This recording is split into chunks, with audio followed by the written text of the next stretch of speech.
Hola a todos y bienvenidos a una nueva clase en mi canal de YouTube de Educación en Medicina Integrativa. Soy el doctor Axel Agredo con 11 años de experiencia en Medicina Integrativa y en este video vamos a hablar de la introducción al budismo tibetano y sus implicancias en fisiología humana y neurofisiología humana, es decir, en cómo funciona el cerebro y cómo impacta en el desarrollo del sistema nervioso autónomo y por ende en cómo funciona el organismo, en nuestras ideas de lo que es la salud, la enfermedad, incluso la muerte.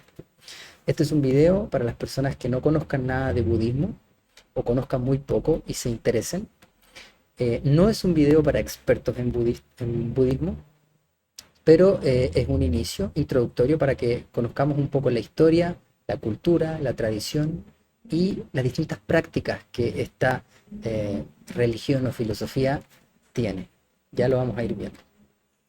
Entonces, como médico, tengo bases neurocientíficas para sustentar lo que va a ser presentado en esta clase. Y estos dos grandes libros son bases muy importantes de cómo ciertas prácticas, forma de ver la vida, afectan el desarrollo del cerebro para bien. Es decir, fortalece el desarrollo y la conexión de la corteza prefrontal, que es la parte del cerebro que nos hace humanos, versus las partes subcorticales que tienen que ver con el miedo, etcétera. Dos grandes libros, uno de Andrew Newberg, un neurocientífico que estudió a los budistas y sus prácticas meditativas, etcétera, y cómo tenían ciertas ondas cerebrales diferentes. Lo que sabemos hoy en día de programación neurolingüística, de epigenética, cerebro, fisiología, incluso la psiconeuroinmunoendocrinología, es decir, todas estas prácticas van a modificar a nivel molecular los circuitos cerebrales y a su vez van a interactuar con el tálamo, hipotálamo y las estructuras que se conectan con nuestras glándulas endocrinas y van a repercutir en toda la fisiología humana. Estas son grandes bases que sustentan las prácticas, muchas de las prácticas del budismo. Lo que vamos a ver en esta clase, aquí están los contenidos, vamos a ver un poco de la historia, de dónde surge el budismo, cuáles son los conceptos más importantes que trata, el budismo tibetano como base, pero también algo del chino, del japonés, porque nace en Nepal con el nacimiento de Siddhartha, también conocido como Shakyamuni, y se expande por distintas partes de el este y sur de Asia.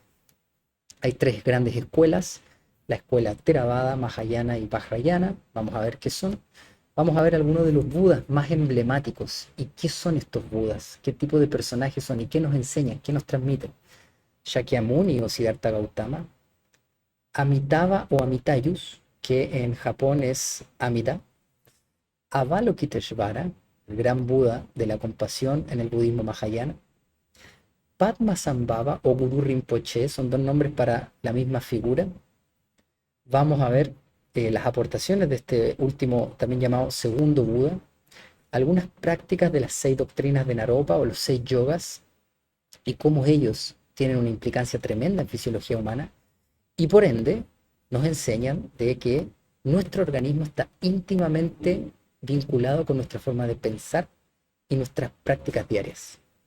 Van a ver un glosario de términos y algunas meditaciones que van a estar adjuntas en este video de YouTube para que lo puedan ver al final. Comenzamos con una introducción. Entonces, según los textos canónicos, el budismo fue fundado por Siddhartha Gautama en esa fecha.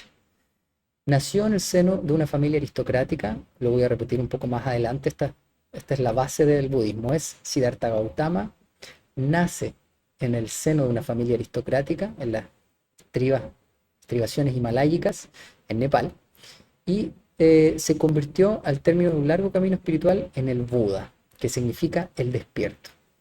Era un príncipe que no quiso vivir la vida del reinado que tenían y se fue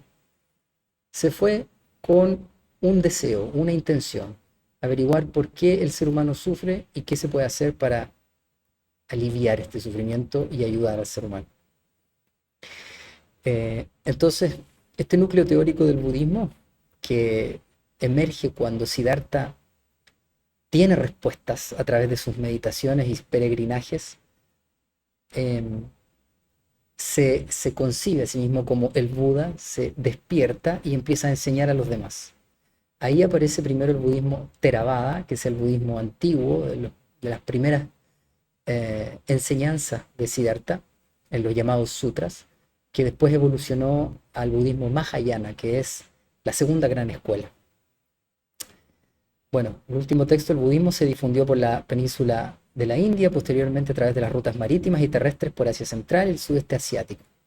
En el primer siglo de nuestra era terminó llegando a China, donde el budismo mahayana se volvió predominante. A la derecha en la foto ven un poco la distribución hacia la derecha, sur, este, ¿ya? Hay fotos más adelante, pero es un poco eso.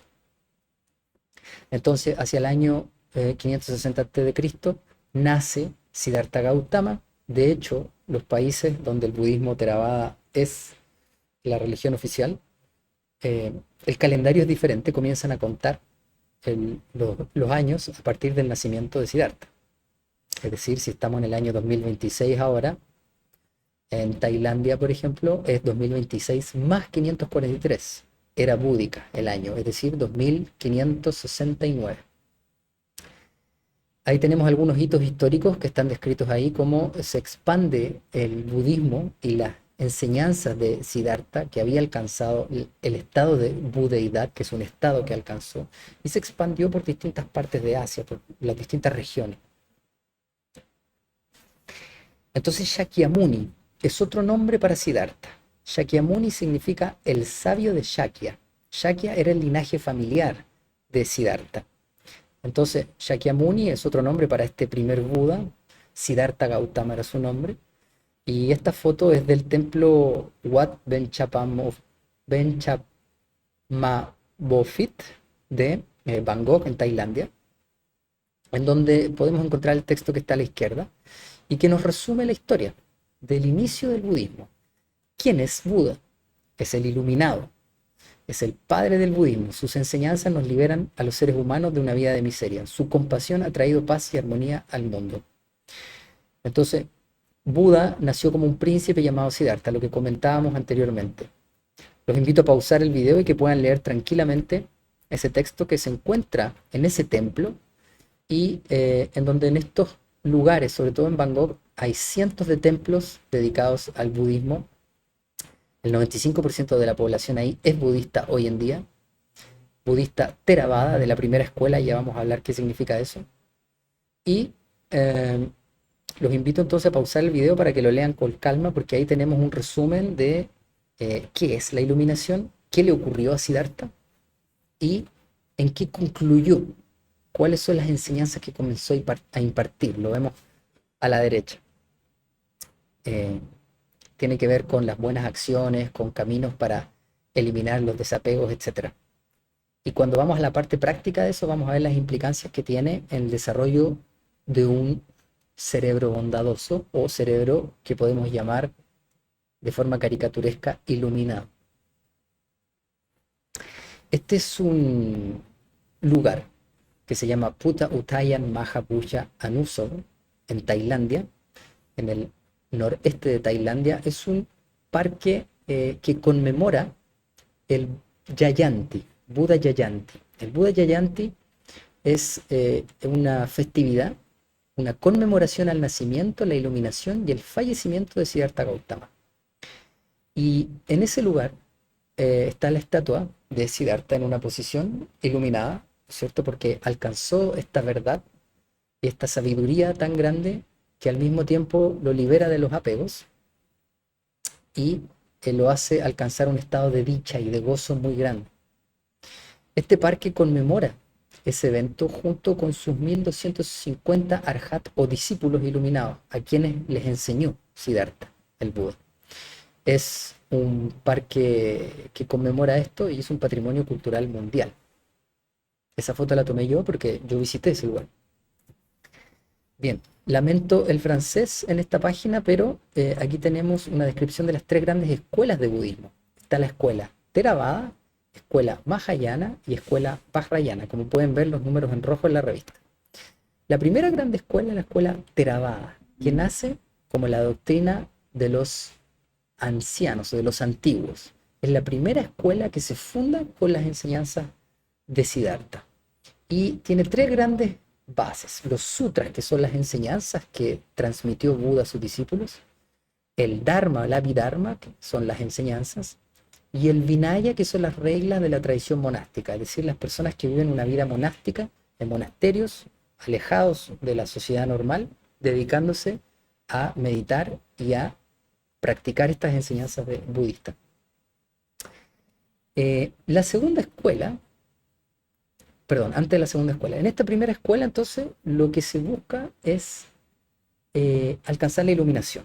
¿Y qué es la iluminación? Es este estado en el cual, a través de esta sabiduría tan grande y siguiendo las enseñanzas de Siddhartha, del Buda, podemos desapegarnos de todo, de toda sensación, de todo sentimiento del cuerpo, de las cosas del mundo, de tal manera que alcanzamos un estado de dicha tan grande y de gozo que no nos identificamos con las cosas de acá y eventualmente no nacemos más.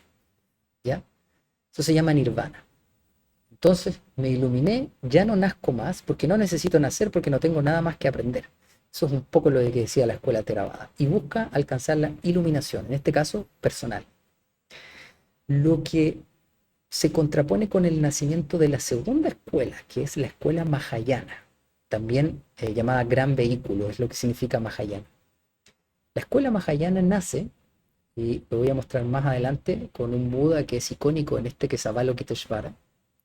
Nace cuando el budismo ahora, habiendo encontrado otros textos, enseñanzas de Siddhartha y del primer Buda, no solo busca la iluminación, sino que son personas que no se quieren iluminar y hacen un voto de no iluminarse hasta que todos los seres sintientes estén libres de sufrimiento y de la causa del sufrimiento. Es decir, el elemento fundamental en esta escuela es la compasión por todos los seres sintientes. Mientras haya algún ser que esté sufriendo y yo lo pueda ayudar, yo voy a renacer, quiero renacer para enseñar el Dharma y enseñar la vía de liberación. ¿Ya? Es un budismo de compasión. La tercera escuela, la escuela Vajrayana o vehículo de diamante, ya es una escuela que está más ligada con otros linajes búdicos, con otras prácticas ya más corporales, más ligadas a técnicas yógicas, que voy a describir algunas más adelante. Está asociada al segundo Buda, Padmasambhava o Guru Rinpoche, que tiene una historia tremenda que la pueden ver en otro video de YouTube que les voy a dejar acá, asociado a otro canal de YouTube. Y Padmasambhava enseña otras cosas, complementando y aumentando así la cantidad de prácticas y visión que tiene el budismo. ¿Ya? Lo que caracteriza entonces al Vajrayana, que esta tercera escuela, es la ética Theravada, la compasión de la escuela previa y técnicas que se llaman de despertar rápido, o técnicas de tantra, en donde usamos mandalas, usamos mantras, usamos mudras, que son posiciones de las manos, y muchas otras técnicas. A la izquierda pueden ver algunos países y la escuela de budismo predominante, y aquí también muchos países del sudeste asiático, y pueden ver, olvídense del francés, vayan solamente a la escuela budista representativa para que tengan una noción de cuál es la escuela budista que se practica hoy en día en esos países. ¿Ya?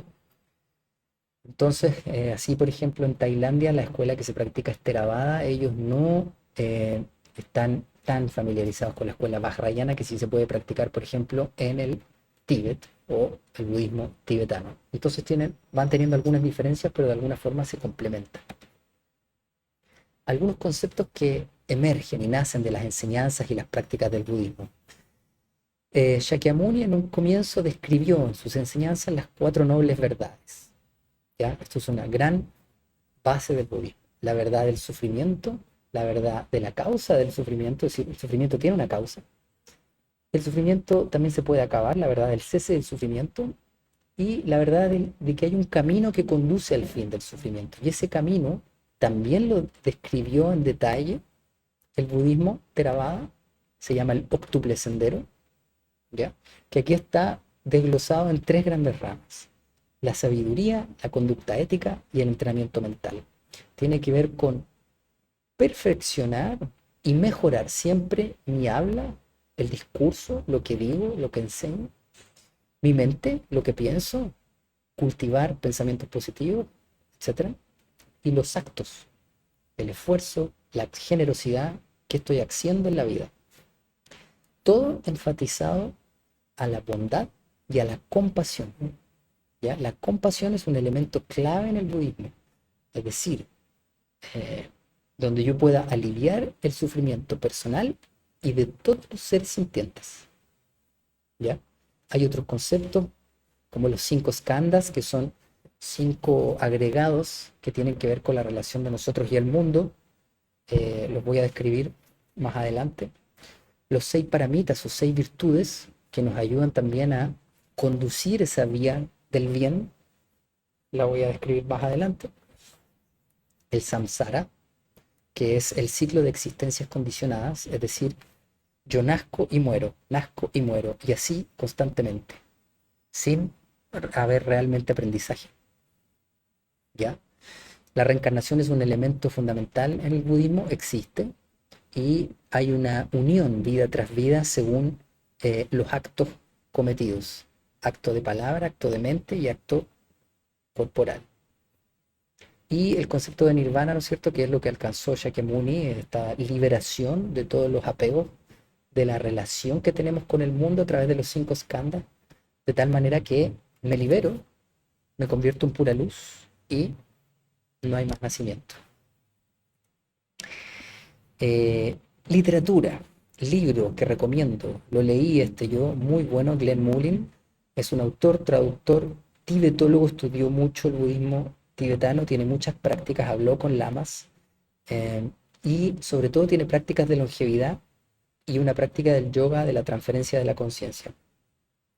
Les voy a dejar adjunto una práctica del Buda Amitabha, del cual voy a hablar más adelante, sobre una práctica meditativa que ayuda a aumentar la energía pránica y la vida, y eventualmente la longevidad.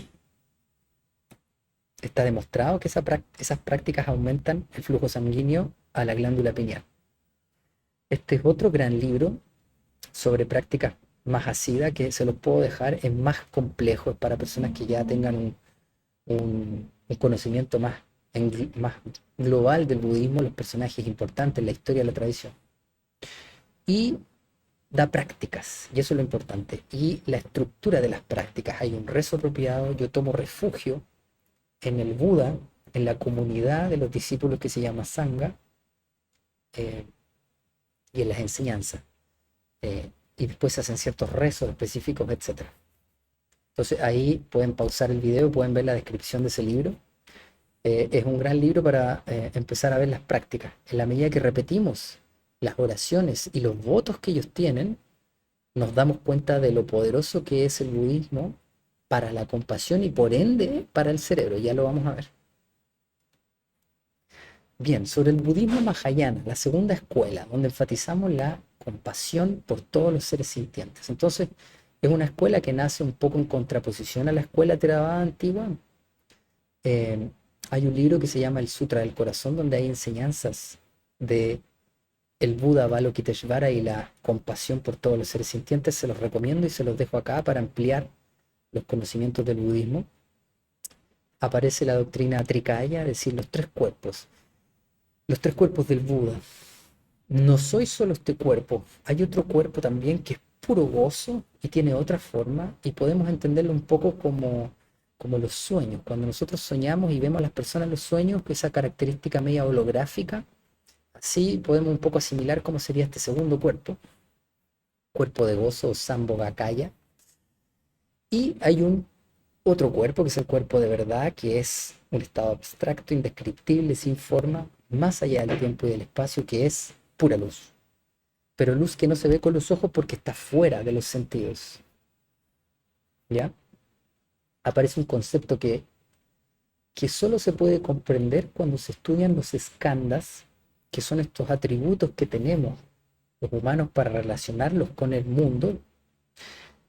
Estos skandhas o agregados son 5: la forma o rupa, la sensación o sentimiento, la percepción, las formaciones mentales o memoria y la conciencia. Los invito a leer el libro del Sutra del Corazón para tener una idea de qué son estos 5 skandhas y cómo nos apegamos de alguna u otra forma a esas cosas sin darnos cuenta que no somos eso.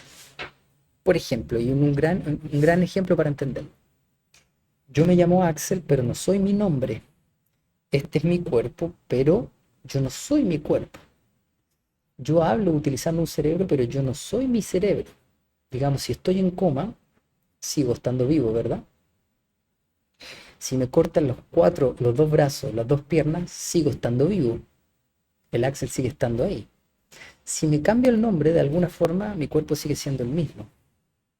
Entonces, aquí apunta esta visión de que las cosas no tienen existencia por sí mismas, sino que solo existen en codependencia simultánea con las otras cosas. Es una codependencia y un surgimiento codependiente de unas cosas con otras, y que las cosas por sí mismas no existen, no tienen naturaleza intrínseca.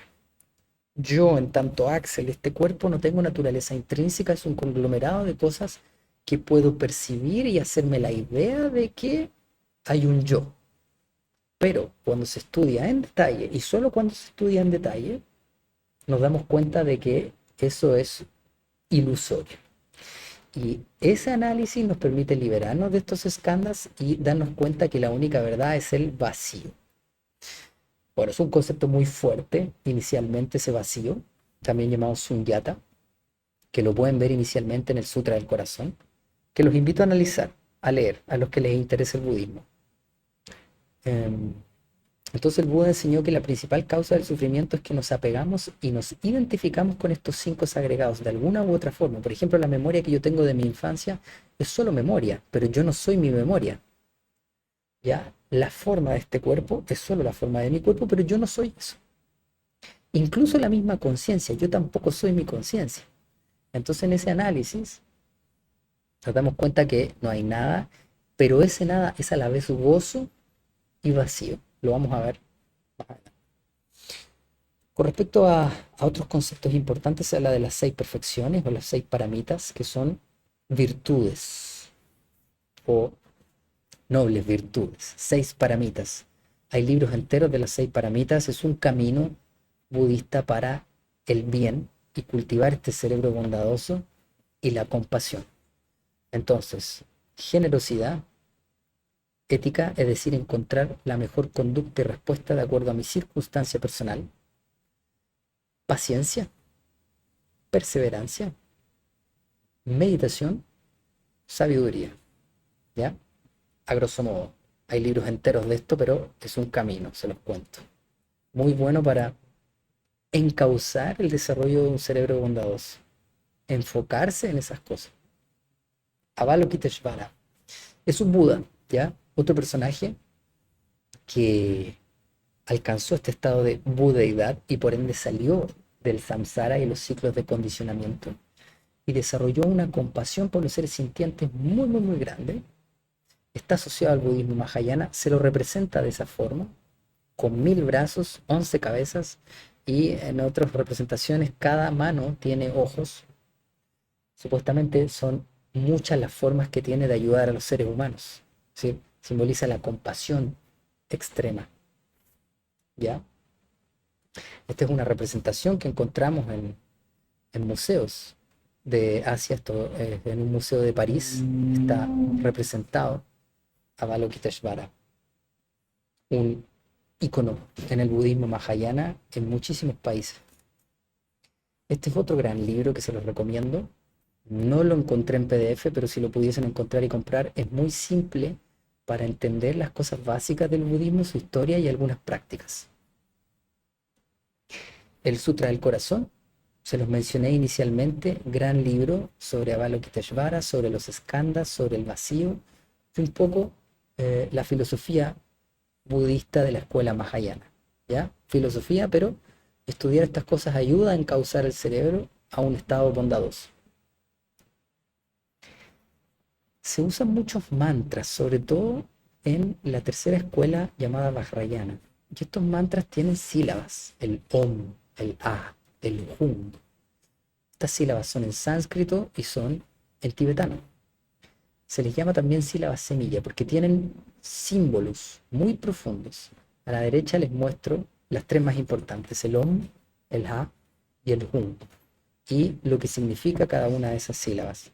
Algunas visualizaciones del budismo vajrayana invitan a visualizar el Om acá, el Ha acá, asociado con el discurso de Buda, un discurso divino, un discurso compasivo e iluminado. Hum acá, la mente, la indivisibilidad entre la compasión por todos los seres y el vacío. Conceptos un poco complicados de comprender en un principio que requieren estudio y análisis.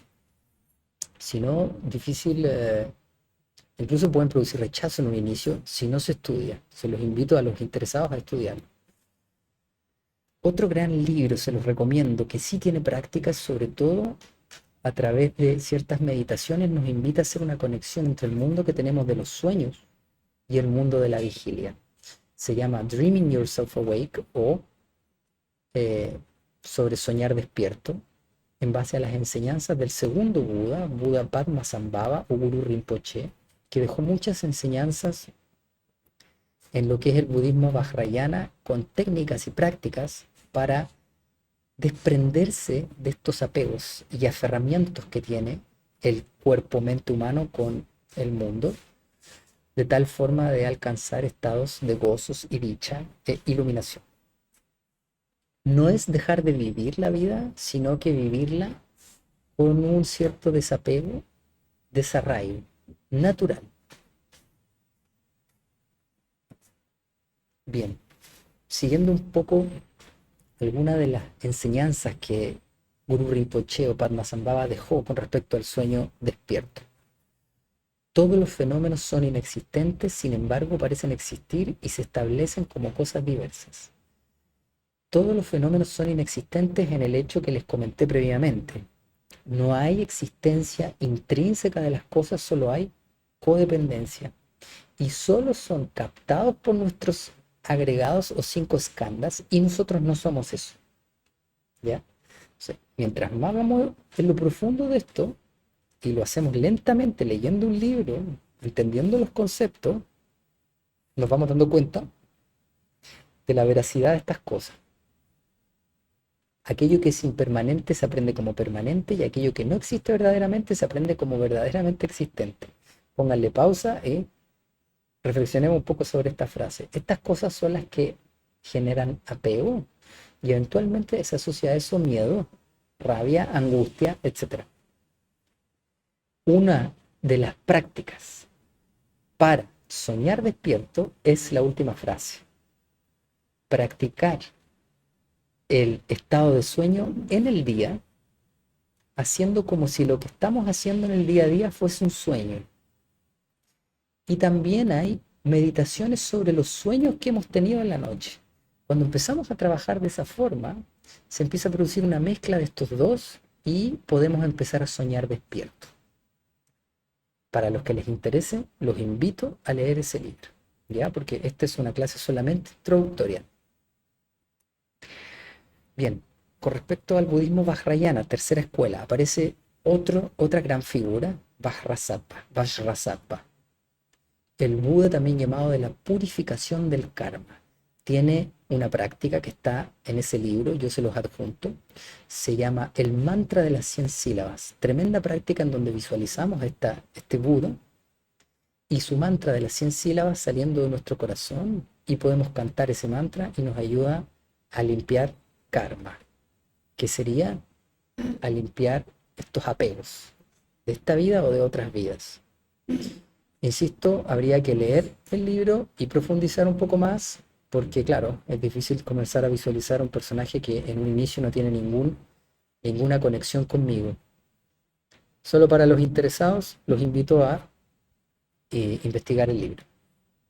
Esta es un poco la práctica de visualización que se hace mientras se canta el mantra, y el mantra se ve saliendo en forma de espiral con sus 100 sílabas de nuestro corazón y visualizamos el Buda Vajrasattva, blanco puro, arriba de nuestra cabeza, vertiendo su color blanco y limpiándonos de todo karma. Tiene más detalles la práctica que están en ese libro para los interesados. Bien, Amitabha Amitayus. ¿Quién es este personaje? Otro Buda. Tremenda influencia en diferentes países y en el budismo, muy asociado también a la escuela Mahayana, se lo representa de color rojo. Tiene dos nombres porque Amitayus es un nombre, es el cuerpo Sambhogakaya, y Amitabha es el otro cuerpo. ¿Se acuerdan que hay tres cuerpos de los Budas? Amida también se llama en Japón. Abajo a la derecha ven ese Buda Amida que está en muchos templos en Japón.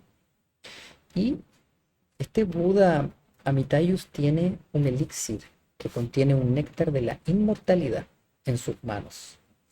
Y hay una práctica que yo se la voy a dejar acá, meditativa, que tiene que ver con la longevidad, muy potente, en donde visualizamos a este Buda que vierte ese néctar de la mortalidad a través de nuestra coronilla y nos llena de su energía búdica y de vida infinita. Está asociado al Sukhavati, que es la tierra pura que creó con su compasión muy, muy, muy grande. Y con respecto a la historia del Buda Amitabha Amitayus, les recomiendo ese link de YouTube que está abajo, donde se narra toda la historia del Buda Amitayus, muy asociado a la compasión por todos los seres sintientes. Y está asociado, como les digo, a la larga vida y es venerado para tener una larga existencia. Ahí está el mantra abajo que se le asocia. Om Amarani Jivanje Soha, ¿ya?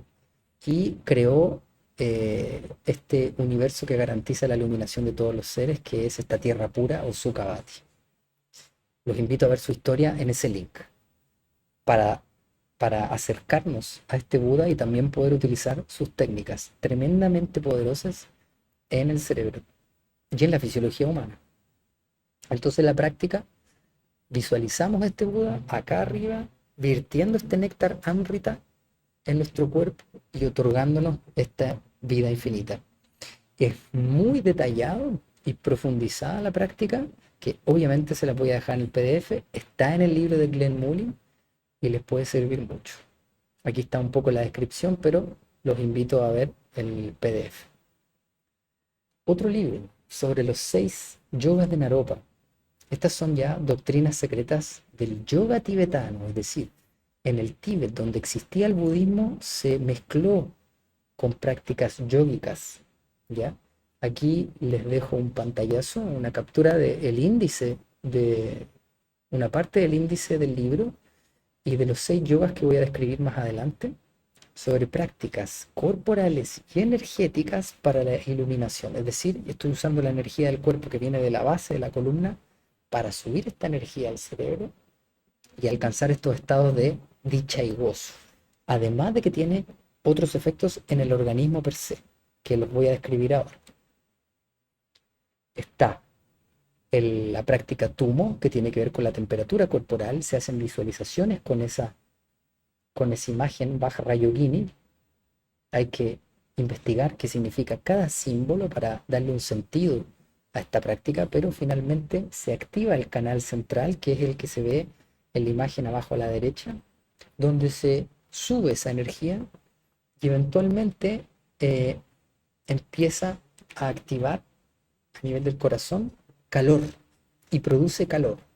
Y hay una tesis de una antropóloga, me parece que era, la tengo ahí, se las puedo enviar a los que la soliciten, en donde demuestra que hay meditadores que practican esta técnica Tumo y aumentan 8 grados, hasta 8 grados la temperatura corporal con estas prácticas. Es decir, afecta a la fisiología. Ahora, esta activación del canal central, que es, también lo llaman la Kundalini, pero es la energía de la columna, de la médula espinal, del canal central, se utiliza para alcanzar también la iluminación. Y así tenemos 6 yogas. El del tumo, que aumenta la temperatura, el del cuerpo ilusorio, es decir, entrenarme a mí mismo para comprender que este cuerpo es tan ilusorio como el cuerpo del sueño, ¿ya? Y con ese entrenamiento se producen ciertos efectos cerebrales importantes y los efectos de la dicha, el gozo y la iluminación que ellos describen. Está el yoga de la luz clara, donde percibo solamente pura luz, que es lo que describen los tibetanos cuando están en los periodos cercanos a la muerte, o algunos que han muerto y han estado en ese trance entre morir y no morir.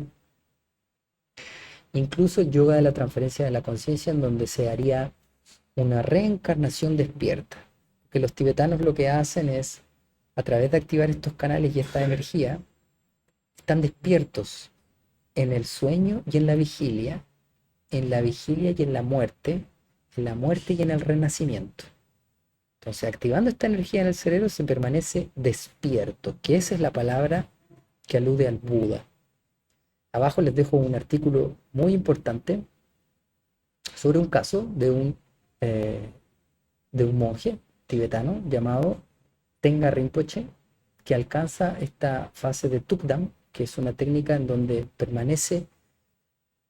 fallece, muere y permanece varios días el cuerpo sin descomposición. Y además, años después, renace y los lamas lo identifican. Entonces, muchos tibetanos, hay muchas historias así en donde ellos se identifican las reencarnaciones. ¿Ya? Hay más datos sobre él, abajo a la derecha. Gran libro para los curiosos de la reencarnación. Eh, en los últimos 30 años ha habido un número creciente de maestros budistas tibetanos que han elegido reencarnarse como occidentales. ¿Por qué? Recordemos la compasión del budismo mahayana. Yo no me voy a iluminar hasta que todos los seres sintientes estén libres de las causas del sufrimiento. Es un voto tremendamente potente. Y hay literatura, hay reconocimiento ya de estos seres que reencarnan, se les reconoce de distintas formas, incluso hay psiquiatras que lo han estudiado. Y a ese respecto les dejo estos dos grandes libros sobre psiquiatras que han estudiado a niños que recuerdan las vidas pasadas y se han verificado hechos. Entonces es un fenómeno ya conocido. Este es un libro que relata crónicas de los budas anteriores a Siddhartha Gautama, a Shakyamuni, donde Siddhartha Gautama en nuestra historia es el primero, pero aparentemente sería el 28avo, y han habido 27 budas antes de Siddhartha. Y ahí la historia de la humanidad como la conocemos, que parte es mucho más larga de lo que conocemos, el tiempo y el espacio es mucho más de lo que nuestra mente puede imaginar. Entonces los invito, hay una sociedad en el Reino Unido, no recuerdo si es Inglaterra o Irlanda, donde esta sociedad tradujo textos en Pali, en el idioma en el cual están escritas las primeras enseñanzas del budismo, tradujo esos documentos y tiene muchos de esos libros ahí en su, en su referencia, y el Buddhavamsa es la vida de los budas previos a Gautama. Bien, que todos los seres sintientes puedan ser liberados de las causas del sufrimiento. Aquí estamos concluyendo una nueva clase. Espero que, yo sé que son muchos conceptos, pueden verlos con calma y a los que les interese pueden profundizar en cualquiera de ellos. Estos son los adjuntos que van a quedar en la clase de YouTube. Para los interesados, hay mucho en budismo tibetano, neurofisiología, salud, muerte, reencarnación. Así que espero les haya gustado. Y aquí hay un glosario de términos de budismo, qué es cada cosa, qué es el nirvana, qué es el karma, etcétera. Lo pueden ver con calma. Nos vemos en una próxima clase. Hasta luego.